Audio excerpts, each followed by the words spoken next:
Now, the Roma Wine Company of Fresno, California presents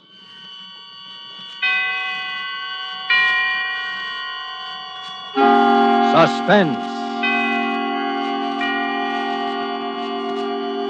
Tonight, Roma Wines bring you the suspenseful play called My Own Murderer, starring Mr. Herbert Marshall. Suspense is presented for your enjoyment by Roma Wines. That's R-O-M-A, Roma Wines. Those excellent California wines that can add so much pleasantness to the way you live, to your happiness in entertaining guests, to your enjoyment of everyday meals. Yes, right now a glassful would be very pleasant, as Roma Wines bring you a remarkable tale of suspense. And with the drama called My Own Murderer, and with the performance of Mr. Herbert Marshall, Roma Wines hope indeed to keep you in suspense.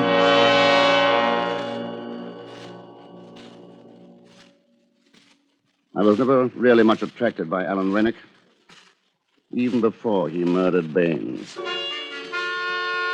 It had been a raw March day, and I returned home at about 11:30 in the evening to find Alan Rennick waiting on my doorstep. Hello, Dick. Alan, what on earth are you doing here? It's a long story, old boy. Aren't you going to ask me? You know, is it your habit to keep people waiting on your threshold? Well, give me a chance. After you. I say, this is cozy. Yeah, just about right for a bachelor who never entertains. I dare say it wouldn't do for you at all. I wouldn't be too sure of that. Just one bedroom. There's a spare, but I've never used it. Not very hospitable, are you, old trout? I've never had any occasion to be. Well, you have now. What's on your mind, Alan? I'm coming to that. Remember Baines, my butler and valet? Vaguely. Well, Baines turned out a bad penny. Tried to blackmail me, as a matter of fact. Blackmail? Yes, he got hold of some letters written to me by a lady. A married lady. You guessed it. Since you're my legal advisor, you may as well know the whole story. They were from Anita Kilner. So you bolted, warned her, and put the police on him. The police? No, I couldn't afford to do that. One couldn't very well produce Anita's letter. And you paid Baines the blackmail he wanted, huh? Certainly not. Then what? I'm afraid I lost my temper. Oh, good Lord, you don't mean to say there was violence? Of course there was. You don't think I could let a reptile like that go on living? Let me get this straight. You trying to tell me that you... I beat his brains out with a poker. You murdered him? I suppose that's what the police will call it. It happened this afternoon, around 3 o'clock, I think. If I'd only known sooner. Probably too late now to fix up an alibi for you. You'll think up something, won't you, Dick? You always do when I'm in a jam. And in the meantime, I can hide out here, can't I? What possible good will that do? They'll track you down here sooner or later, and then we'll both be in the soup. No, Alan. Better get yourself up. Then I'll see what can be done about getting you off. Perhaps we could muss you up a bit and plead self-defense. Is that the best your devious legal mind can dream up? At the moment, yes, I'm a little tired. Well, I'm not going to cooperate. I'm going to stay right here till you figure out a way to get me clear of this. Alan, be reasonable. For your own good, give yourself up. Is it my own good you're thinking of? Or is it because you're afraid you'll be caught harboring a criminal and lose your filthy law practice? That settles it. What are you doing? Telephoning the police. Put that phone down. It's best this way, believe me, Alan. I've already committed one murder this evening. I've nothing to lose by committing another. Sorry, wrong number. You're really afraid of me, aren't you? Now, perhaps. Tomorrow I could turn you in with no risk whatsoever. But I don't think I will. There's a good fellow. I'll let you stay here, Alan. I'll save your neck for you, too. Why this sudden change of heart? You've always thought me rather a worm, haven't you, Alan? Oh, I say, Dick, You were the dashing man about town, with your escapades and your lordly extravagance and your women running after you. I was just a dull fellow, trapped in a musty law office. Now your very life depends on me. I suppose that's why the situation appeals to me. It's an adventure, if you like. Well, I don't. I dare say not. It won't be pleasant for you, cooped up in this little flat, with no one but me to talk to. Well, after all, it's only temporary. You may not like some aspects of it, even for a little while. You'll have to do your own laundry, of course. I say. Checking laundry is a favorite police trick. And no lights must be turned on in the flat when I'm not at home. You mean I've got to sit here in the dark? You can go into the kitchen or the bathroom. There are no outside windows in those rooms. Oh, and talking of the kitchen, I think you ought to have your meals there, even when I'm in. You'll serve me in the dining room. Look here, do you think I'm your servant or what? As a matter of fact, it's only fair you should be, since I can't hire any help so long as you're here. Wouldn't it be simpler and more matey if we both dined in the kitchen? I'm not used to dining in the kitchen. Neither am I. Then the sooner you practice, the better. The future's not going to be so simple for you as the past has been, Alan. But after all, you're very lucky to have a future at all. Eh? Well, Dick, whatever it is, one thing is certain. I'll have you to thank for it. But I warn you, Dick, if I do hang, it won't be only for Bain's murder, but for yours as well.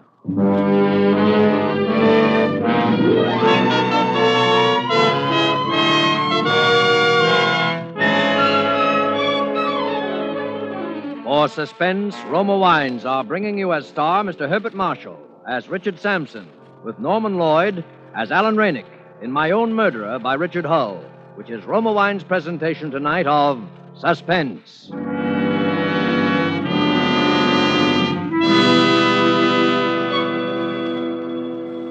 Between the acts of Suspense, this is Truman Bradley for Roma Wines. Mention the name Elsa Maxwell, and you picture a famous hostess. Mention a meal featuring fish or fowl, and Elsa Maxwell pictures. But let's hear it in her own words. The thought of a piping hot fish or chicken dinner naturally calls up for me the picture of glasses of chilled Roma California Sauterne at each plate. Roma Sauterne is delicate, pale gold in color, delightful in bouquet, and even more important, exquisite in taste. However, you need not wait for a chicken or fish dinner to serve good Roma Sauterne. It goes perfectly with any food. The one important thing to remember is the name, Roma. Each glassful of golden Roma Sauterne reflects the heritage of all Roma wines. Flavorful grapes from California's choicest vineyards, gently pressed, then carefully guided with all the ancient skill of Roma wineries to the full goodness you enjoy in every Roma wine. Roma wines do not vary, are always high in quality, yet they cost only pennies a glass. No wonder more Americans enjoy Roma than any other wine. R-O-M-A, Roma wines. And now it is with pleasure that we welcome back to our Hollywood soundstage Mr. Herbert Marshall, who, as Richard Sampson in My Own Murderer, continues a narrative well calculated to keep you in suspense.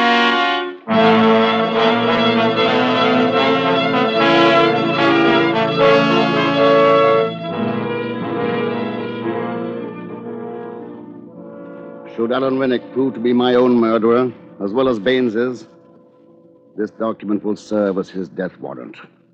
If not, well, I shall make good use of it anyhow. This, then, is what I decided to do. I was to keep Alan Rennick and hide him where he was in my flat. I had a plan for effecting his escape. But it was more than a month before I had an opportunity to start it in motion. It came quite unexpectedly in the course of my almost daily visits to the Old Bailey. An insurance case preceded mine on the court docket, and I was forced to wait while a revolting red-headed doctor rambled on with his testimony. That red hair of his really fascinated me, but not as much as his medical bag, which lay on the bench before me. But when he stepped down from the box, I was already on my way out of the courtroom. Hey, stop that man. He's stolen my bag. What's this? What's the trouble, Doctor? That man, the one with the tortoiseshell glasses, he's made off with my kit. What was it you say he took? A black leather bag, you know the type, with my name on it. I'm afraid he's lost in the crowd by this time, sir. But if your name's on it, could you identify him if you saw him again? Well, of course I could. He had on tortoiseshell glasses, and he had a bad mastoid scar just under his right ear. All the time he was talking to the policeman, I was standing not more than 5 paces away, lost among the curious crowd that had collected about them. I left the room with the crowd and hailed a cab. When I had taken what I needed from his bag, I threw it with its remaining contents into the ever-useful Regent's Canal. Its owner's name, stamped on the outer side of it, was as revolting as his red hair. Jeremiah Bloggins. Jeremiah Bloggins. Now my plans for Alan's escape swung into motion. Our chief accomplice was a woman friend of Alan's named Margaret Farley, whom I knew to be the most intelligent of his acquaintances. Hello, Dick. Where's Alan? All right, Alan, you can come out now. Well, it's high time. Hello, Margaret. Alan. Oh, Alan, my poor, poor darling. Long time no see. But you're still the prettiest girl in London. Look, I'm sorry to interrupt this touching little scene, but there's not too much time. Shall we discuss our plan? Yes, of course. Well, in essence, this is it. Alan's going to die. Huh? What do you mean by that? I say, isn't that rather extreme? Not literally, of course. The point is to arrange a bogus death of some sort. To get you declared legally dead, and then you'll assume another identity. That has possibilities. Well, what about the body? Well, I'm afraid I'm forced back on the old expedient of the suicide note. The clothes left on the riverbank, and the body that's never recovered. Later, you're declared legally dead. It's a very old plan. And rather unlikely to deceive the police for that reason, don't you think, old boy? Oh, we'll admit later on, if necessary, that it was a put-up job. What's the good of that? Don't you see?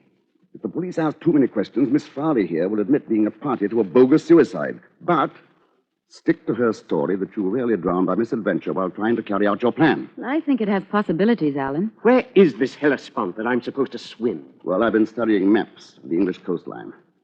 We should choose the mouth of a river, where the tidal currents are strong enough to sweep the body out to sea.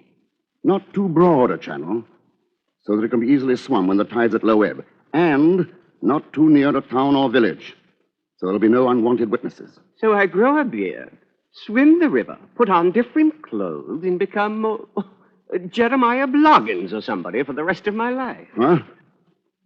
How did you happen to mention that name? Jeremiah Bloggins? Why not? Good a name as any. Don't you think so, Margaret? I don't think this is quite the time for facetiousness, Alan. Well, all right. So I become Jeremiah Bloggins. That's better than hanging.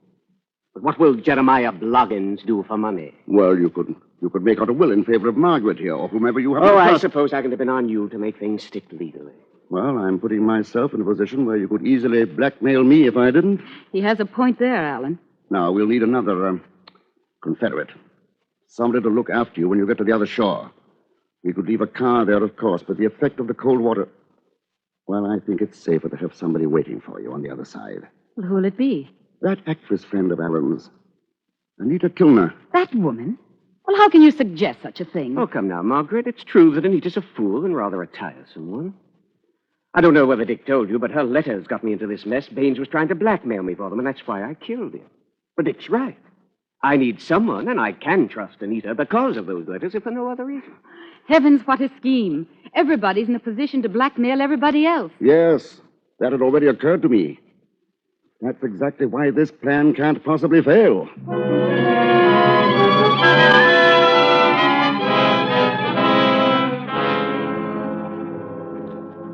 The river mouth we finally hit upon was near Mudeford. It was Margaret Farley's choice, and it was a good one. Still, I was afraid to trust everything to her. So I decided to drive Alan down there and to leave him as soon as I saw him safely in the water. Margaret Farley was to meet us there, and Anita would be waiting on the other bank. It was at times a revolting journey down to Mudeford that night. The trouble with you, Dick, is that you like managing people. Mark my words, one day I shall be a free man again, and then I shall try and repay you for some of the things you've made me put up with. Cleaning up after you, making me say, yes, Dick. Certainly, Dick. Of course, Dick. I suppose it's quite useless to point out to you that what I did was not only for your own good, but absolutely necessary. Incidentally, I shouldn't be smoking quite so much if I were you. I've got to do some swimming tonight, remember. You're hopelessly out of condition. How I should like to give you just one on the jaw. Just one? 7 is your usual number, isn't it? Isn't that what it took to kill Baines? You unutterable swine. If you weren't driving the car, I'd give you something to remember me by. I shan't forget you easily as it is. Oh, well, forget what I said. I'm all on edge. It's a devil of a cold night, too. Did you bring that black coffee I asked you to? Where's the thermos? There on the back seat. Help yourself. Oh, thanks.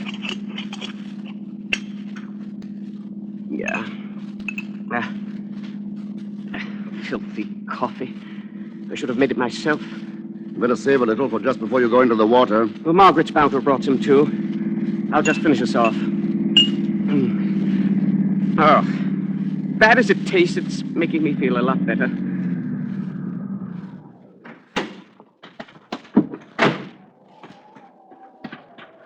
I thought you'd never come. Oh, Alan, you poor boy. We would pick the coldest night in the year. Nonsense. I feel marvelous, marvelous. Well, I brought you some hot coffee. It's here in this thermos. Better save it for just before I dive in.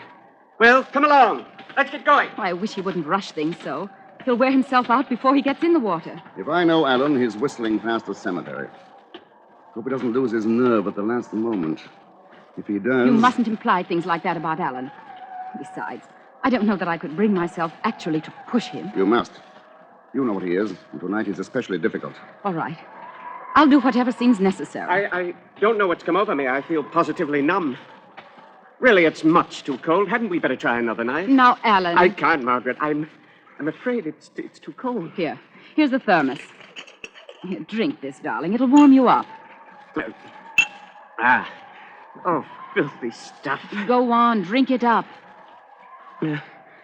There. Oh, I feel terrible. I've never been so cold in my life. No, go on, Alan. Be brave. You were always that. Now, look, darling. No, really. No, don't. No, don't. Please, don't.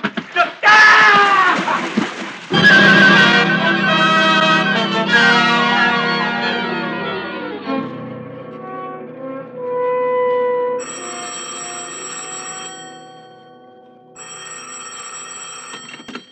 Yes? Mr. Sampson, Yes? it's Anita. Oh, yes? I'm calling from the inn near Mutford. I waited all night, but Alan never showed up. Are you sure you waited at the right spot? Of course I did. Do you think he didn't get across? I don't see why not. It was even narrower than I expected. I could have swum it myself. Now, look, you better go on home and act as if you hadn't been away. And don't telephone me again. I'll let you know the moment I hear from him.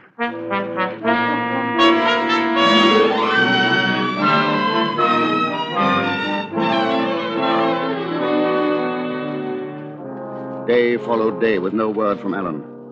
I had no alternative but to assume that he had drowned there in the estuary that night.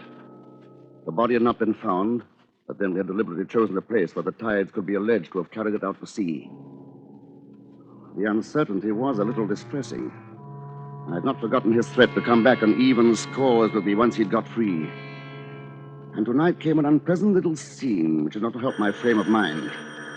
It began with Anita. I know you're angry at me for coming here, Mr. Sampson, but I've simply got to talk to someone. You ought not to have come round here. It isn't safe. Safe? You're a nice one to talk about safety. Do you think Alan's safe now? I don't know. I don't believe you care. He trusted you, and you've let him down. Oh, why did he ever trust himself to a brute like you? You and your plans and your cleverness.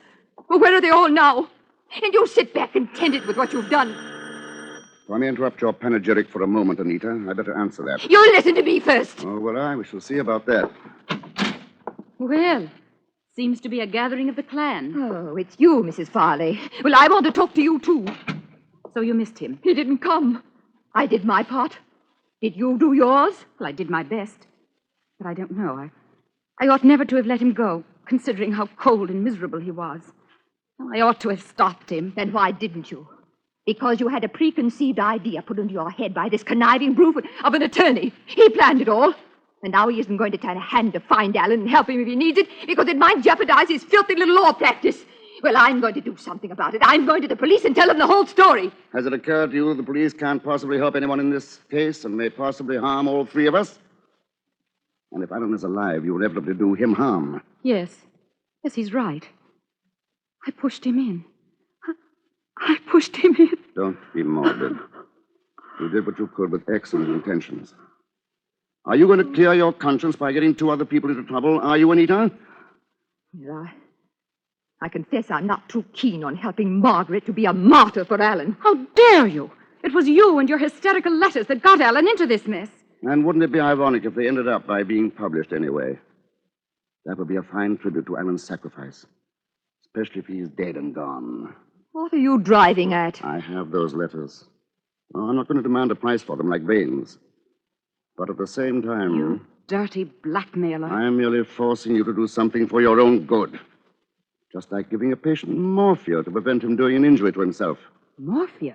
Or figure of speech, but I think you understand what I mean. Morphia.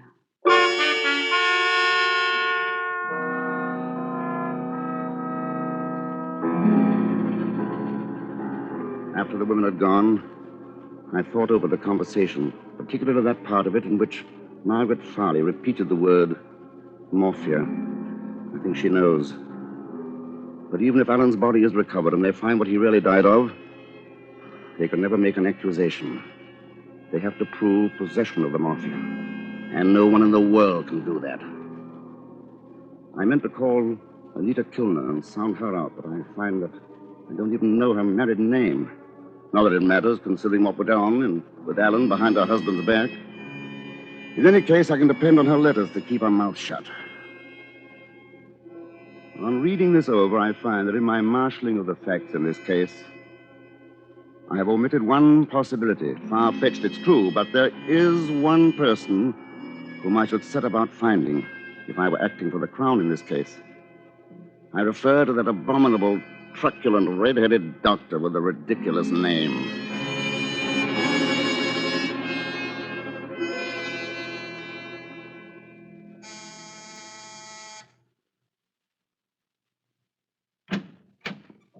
Yes, Mr. Sampson. I'm leaving the office for the day, Chatsworth. Will you put these files in my briefcase? Oh, yes, sir. And will you please get out Rennick's file? His will goes into probate tomorrow, and I want to study it at home tonight. Very well, sir. Oh, by the way, that gentleman is still waiting in the outer office. What gentleman? Oh, I must have forgotten to tell you. He came in with a lady just a moment ago. Dr. Bloggins. Bloggins? Jeremiah Bloggins. Peculiar name, isn't it? Oh, beg pardon if it's a friend of yours, sir. No, not especially. You say I was in? Why, yes, I'm afraid I did. Chatsworth, if you ever become a solicitor, be sure your office has 2 entrances. Shall I send him away, sir? Jeremiah Bloggins. I dare say he'd be unpleasantly persistent. Better let him come in. Yes, sir. Will you be needing me, Mr. Sampson? Yes, you'd better sit down. I want you to take down a statement. Yes, sir. Won't you come in, please? Thank you. Hello, Mr. Sampson. I want you to meet... Dr. Bloggins. Yes, we've met before. Oh, Strange you should have been the one to bring this about, Anita. I always thought Margaret Farley the cleverer one. Or should I speak so frankly? Dr. Bloggins knows everything, Mr. Sampson. Yes, I know, but just for the record, are you ready to take down that statement, Chatsworth? Yes, Mr. Sampson. Very well. I murdered Alan Rennick. well, just a moment, Mr. Please don't Sampson. interrupt. Yes, I murdered him. And why not? He was a killer. He forced himself on me and turned himself into my private property. He might indeed be called my own murderer. My motive? Well, perhaps one day the world will learn that the strongest compulsion to murder is hatred. I hated Alan Rennick, and I planned his murder brilliantly. I'd counted on the sea, holding Rennick long enough for the traces of morphia to have gone. I really can't be responsible for the treachery of the elements. Only one man had the evidence to convict me. And the odds against his being found and brought face to face with me were so slight that I'd risk it again. I'm not sorry I killed him.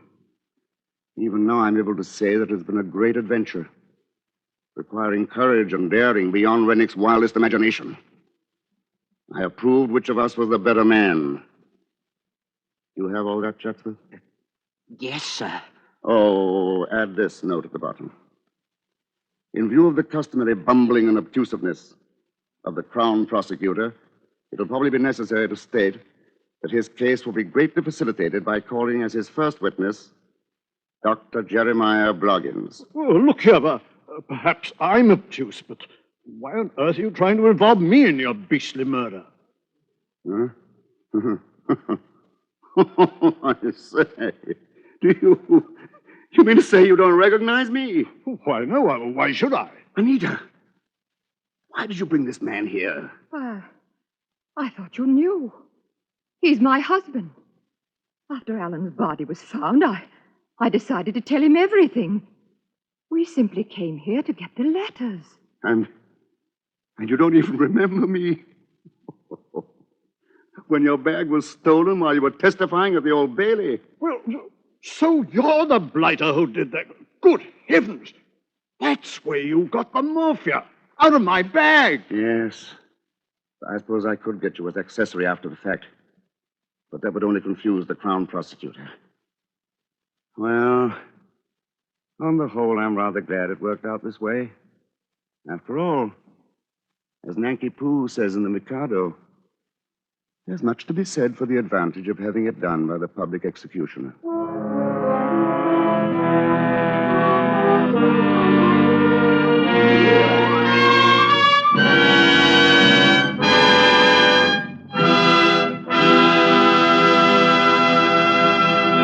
And so closes My Own Murderer, in which Roma Wines have brought you as star Herbert Marshall with Norman Lloyd in tonight's study in Suspense.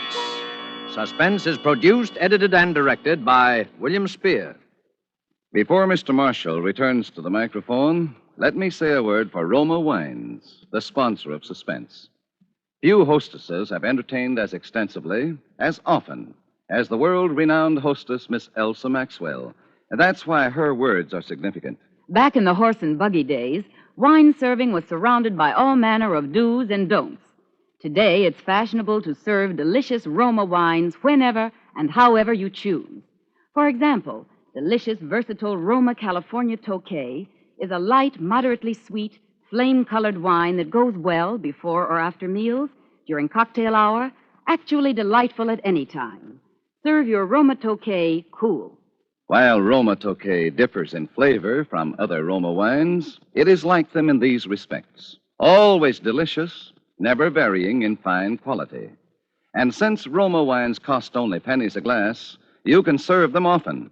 Remember, more Americans enjoy Roma than any other wine. And the next time you use vermouth, choose Roma vermouth. Zestful, full-flavored Roma vermouth is blended and developed with all the traditional winemaking skill of the Roma wineries. It is made and bottled in the heart of California's famous vineyards, yet surprisingly low-priced. Try Roma vermouth soon, won't you? This is Herbert Marshall. It's been a great pleasure, as always, to make an appearance on Suspense, a show which is such a very great favorite with all of us. Mr. Spear has just been telling me about next Thursday's broadcast, and it sounds like one of the very finest of the year. It's a perfectly wonderful story by W.F. Harvey, August Heat. And in it as your star will be Ronald Colman. Now, if you'll permit me a most important word. War news from the Pacific is encouraging. We're on our way to Tokyo. But until Japan is beaten to her knees, the war goes on. It takes dollars to buy the equipment our men need, your dollars. And by investing those dollars in war bonds now, during the 7th War Loan Drive, you help your country and help yourself to greater post-war purchasing power. Get extra bonds, big ones, during the mighty 7th. Next Thursday, same time, Mr. Ronald Colman will be your star of Suspense. Presented by Roma Wines, R-O-M-A, made in California for enjoyment throughout the world.